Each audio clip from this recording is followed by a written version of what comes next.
ইস্তিগফারের জগতে, ক্ষমা চাওয়ার জগতে, দোয়ার জগতে শ্রেষ্ঠ দোয়া বলে বিবেচিত সাইয়্যিদুল ইস্তিগফার। রাসূলুল্লাহ সাল্লামের হাদিস, সহিহ আল বুখারী 6306 নম্বর হাদিস, নবী সাল্লাল্লাহু আলাইহি সাল্লাম বলেন, কেউ যদি সাইয়্যিদুল ইস্তিগফার পাঠ করে, যদি সন্ধ্যায় পাঠ করে, আপনার সকাল হওয়ার পূর্বে যদি ইন্তেকাল করে, তাহলে সে জান্নাতে প্রবেশ করলো। কেউ যদি সকালে পাঠ করে, সন্ধ্যা হওয়ার পূর্বে যদি সে ইন্তেকাল করে, তাহলে সে জান্নাতে প্রবেশ করলো। সুবহানাল্লাহ। দোয়াটি কি?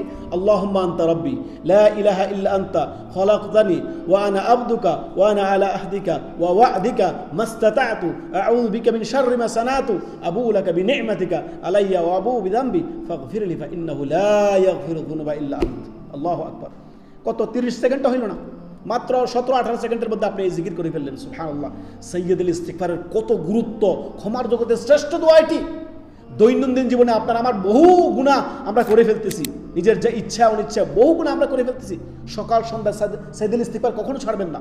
সাইয়্যিদুল ইস্তিগফার সকাল সন্ধ্যা অবশ্যই পড়ুন, সকাল সন্ধ্যার জিকিরের সাথে অবশ্যই পড়ুন, যখন তখন পড়ুন।